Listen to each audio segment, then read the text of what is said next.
actually kuri stage nagiye ndimo kuririmba. Okay. Yes, Rubavu stage hariya ureba hariya mu gishanga hariya kuri ntuza hafi ya Tamtam. Kugisi Yes, ndabona. Hari basi stage nini cyane. Bacuranze bose bakomeye bahari. Soldier dreadlock rasta And that's the buffalo soldier. Kumva ko umuntu atankunda cyangwa ko umuntu adakunda ibyo nkora nakaziki. Iyi si ni nini buri wese afite agapande ke ko kubaho. Umwuka duhumeka ni mwinshi ureze nyine umwuka harimo covid abantu tagerana ariko nta uzahagarara ngo acura abandi umwuka. So tugomba kwiyoroshya tukabana neza twese. So ngibi byarabitweretse. Ngibi bya covid cyatweretse yuko nta mujyanganye gihari. So kugize wakwirwa uzinze umunya cyangwa ubona ibintu bigenda biba tugasuzugura umuntu. Hari indirimbo wenge muzika ivuga ngo mwanaume kama hajakufa usimucheke. Tuvuga ngo niba umuntu akiri muzima ntukamusaye kuko ntuzaho bwirageze. Ibimwe avuga ngo byisi ni gatebe gatoki. That's it. Ubuze muri myaka yose nabayeho nabonye abantu ukabona umuntu yari hariya kujya kumwe ukabona hari arimo gusabiriza. Cyangwa umuntu arimo gusabiriza rero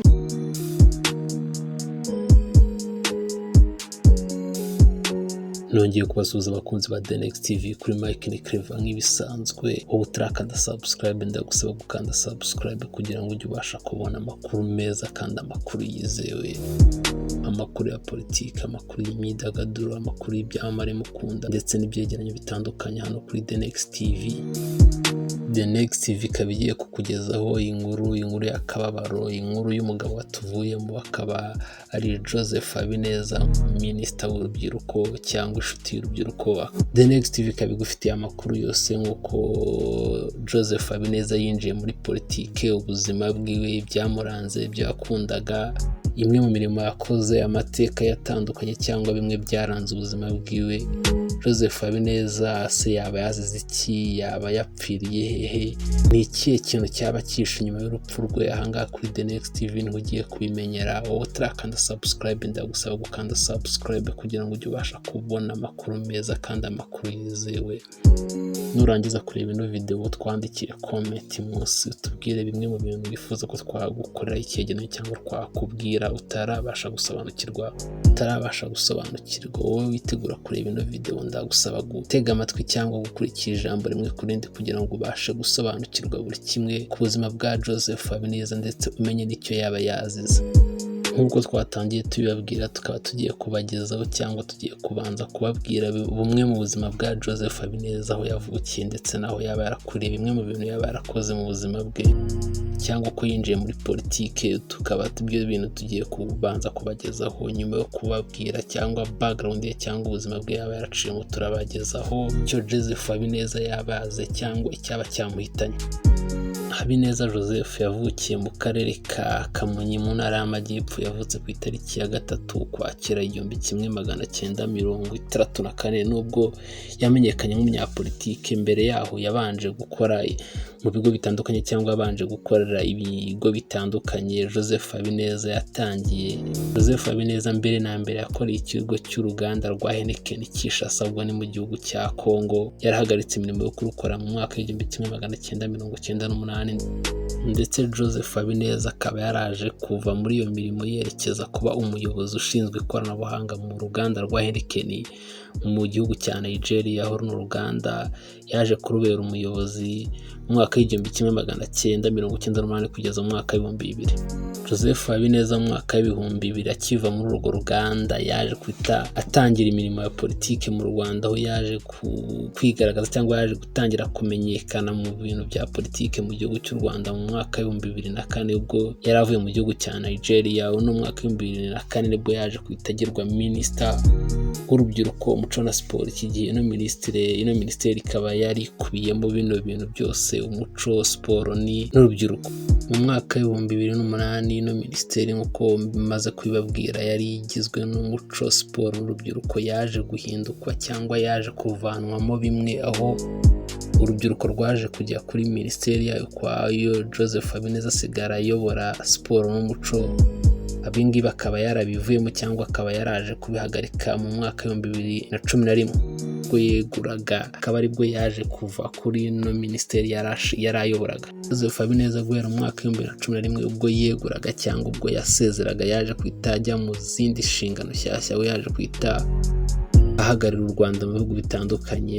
Yaje guhagararira u Rwanda mu gihugu cya Nigeria ndetse na Ghana, yaje kuba ambasaderi w'u Rwanda muri bino bihugu mu burengerazuba bwa Afurika. Yaje kugaruka muri guverinoma, ino guverinoma ikaba yari iyobowe na Anastase Murekezi nka minisitiri w'intebe. Joseph Habineza yaje kugirwa none umuminisita w'umuco na siporo, aho Joseph Habineza ataje kumaraho igihe kuko yaje kumaraho iminsi isaga 143 nyuma gato aza kweguzwa bitewe n'utubazo dutoya cyangwa utubazo yaje kugaragaramo. Joseph Habineza akaba yaraje kumara ino minsi isaga 143 nyuma akaba icyo gihe yaraje kweguzwa ku itariki 24 Gashyantare 2015 ubwo yaje kweguzwa imazeho iminsi 143 kuri no guverinoma nabwiye cyangwa ino minisiteri y'intebe. Joseph Habineza nk'uko mwatangiye muri utu video twiwe, yari umuntu ukunda kuganira n'urubyiruko, ukunda kuvuga ubuzima bwe, ukunda kuvuga ubuzima bwe nta kintu aca iruhande uko yakuze cyangwa ibyo yaciyemo.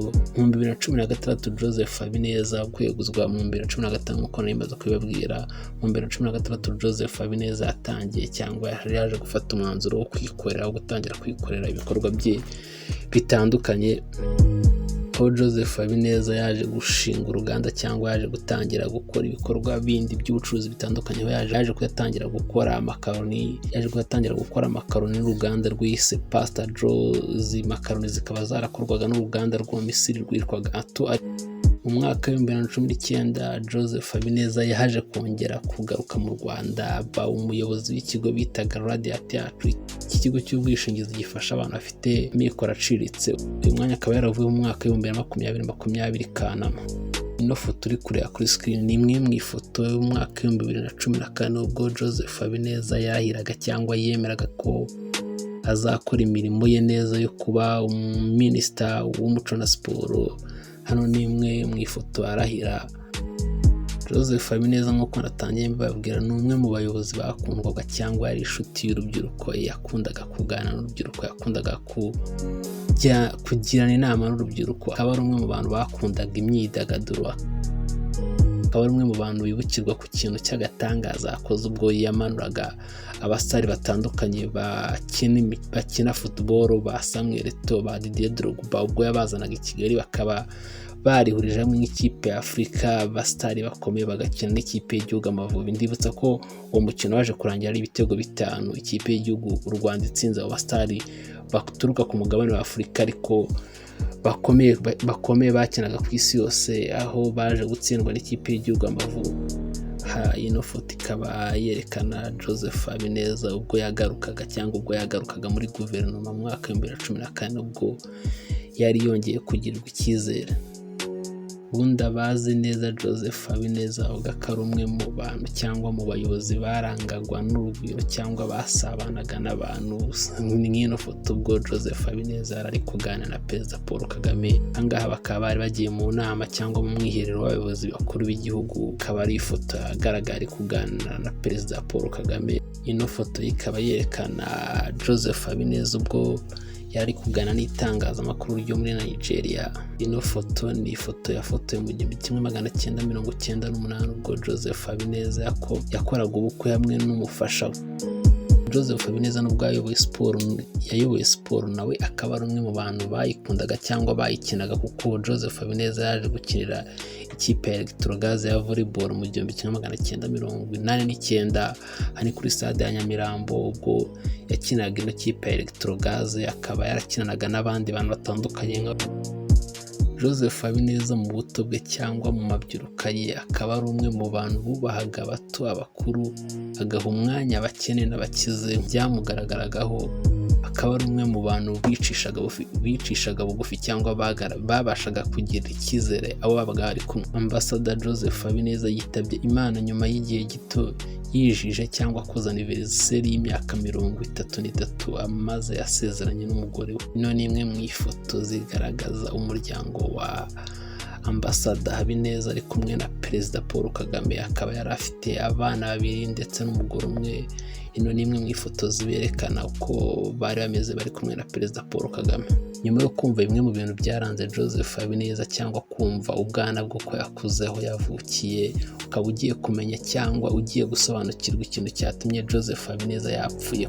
Gicamunsi kuwa gatanu ku itariki 20 z'ukwa munani tukaba ariho twamenye no nkuru y'akabaro ya Joseph Habineza ko yitabye Imana. Ukaba ugiye kubyumva muri kino gice kindi gikurikiyeho ukamenya niki cyabashije kwica Joseph Habineza. Joseph Habineza yaba yazize iki?